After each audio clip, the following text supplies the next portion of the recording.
शिवलिंग व दूध का अर्पण केलं जातं व दूध अर्पण केल्याने काय लाभ होतात या विषयाचा आपण जाणून घेणार आहोत.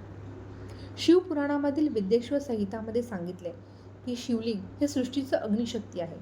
उग्र, तेजस्वी व आतील अशुद्ध शक्तींना जाणणार आहे. म्हणून त्यावर दूध अर्पण केलं जातं, ज्याला शास्त्रात शांत व पवित्र व मनाला स्थिर करणारं मानलं गेलं आहे.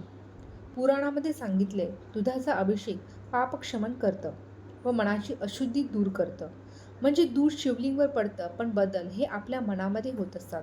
क्रोध, वासना, नकारात्मकता हे सर्व निघून जातं आणि जसं जसं मन शांत होतं तसं तसं भक्तांचं मन हे शिवजींच्या जवळ व्हायला लागतं. कारण शांत मनच शिवची उपस्थिती अनुभवते. दुधाची शीतलता मनातील बेचैनी काढून टाकते व साधकांमध्ये एक स्थिरता जागृत होते. पद्मपुराणातील उत्तरखंडामध्ये सांगितले की दूध हे सत्वांना वाढवणार आहे व शिवच्या पूजेचे लक्ष्य हेच आहे, मनाला शिवजींच्या गुणासारखा बनवणे. अभिषेक ही केवळ परंपरा नाही तर साधना आहे, ज्यात मन व चेतनाला शुद्ध करण्याचा प्रमाणित मार्ग आहे आणि हीच साधना भक्तांना शिवजींच्या स्वभावाच्या जवळ आणते.